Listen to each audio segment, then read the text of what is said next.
ഇന്ന് പീച്ചിങ്ങ പരിപ്പ് കറിയാണ് ഉണ്ടാക്കുന്നത്. പീച്ചിങ്ങ പരിപ്പ്, 2 പച്ചമുളക്, ചെറിയൊരു പുളിക്ക് വേണ്ടി ഒരു തക്കാളി എടുത്ത് വെച്ചിട്ടുണ്ട്. ഇതിനെ ഒന്ന് മുറിച്ചെടുക്കണം. പീച്ചിങ്ങ ചെറുതായി അരിഞ്ഞെടുത്തിട്ടുണ്ട്. അത് വേവിക്കാൻ വേണ്ടി ഒരു കുക്കറിലേക്ക് ഇട്ട് കൊടുക്കാം. പരിപ്പ്,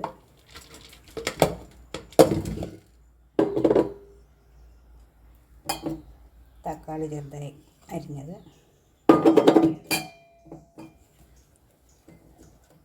പച്ചമുളക്,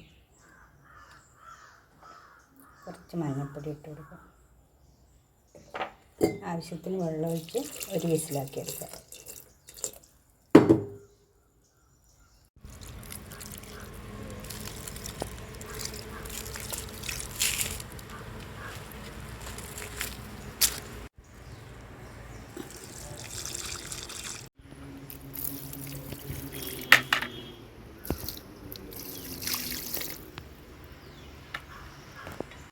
അരപ്പനുള്ള തേങ്ങ എടുത്ത് വെച്ചിട്ടുണ്ട്. അതിലേക്ക് കുറച്ച് ജീരകം ഇട്ട് കൊടുക്കാം. കുറച്ച് മഞ്ഞൾപ്പൊടിയും ചേർത്ത് ഒന്ന് അരച്ചെടുക്കാം.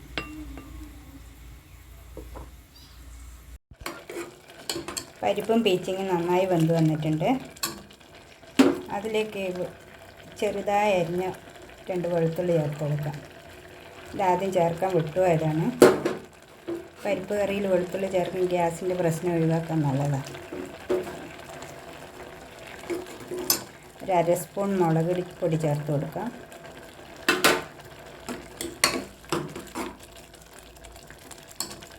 ആവശ്യത്തിന് ഉപ്പ് ചേർത്ത് കൊടുക്കുക.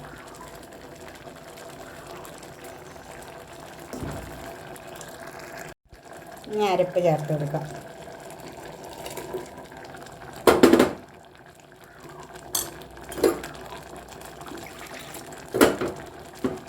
കുറച്ച് വെള്ളം കൂടി ഒഴിച്ച് കൊടുക്കാം.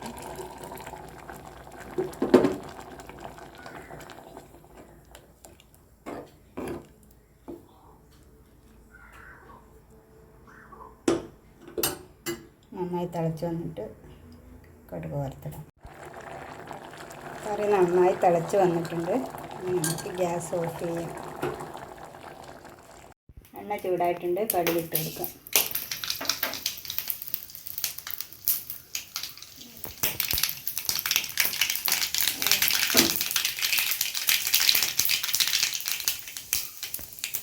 ഒരു കഷ്ണം ഉള്ളി അരിഞ്ഞ് വെച്ചു.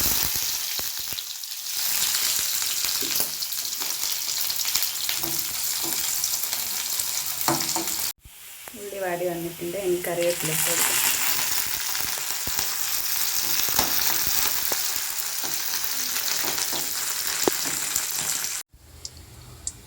കറിയിലേക്ക് ഒഴിച്ച് കൊടുക്കാം. പീച്ചിങ്ങ പരിപ്പ് കറി റെഡി ആയിട്ടുണ്ട്. വളരെ എളുപ്പത്തിൽ തയ്യാറാക്കാൻ പറ്റുന്ന ഒരു ഒഴിച്ച് കറിയാണിത്. എല്ലാവരും ചെയ്ത് നോക്കണം.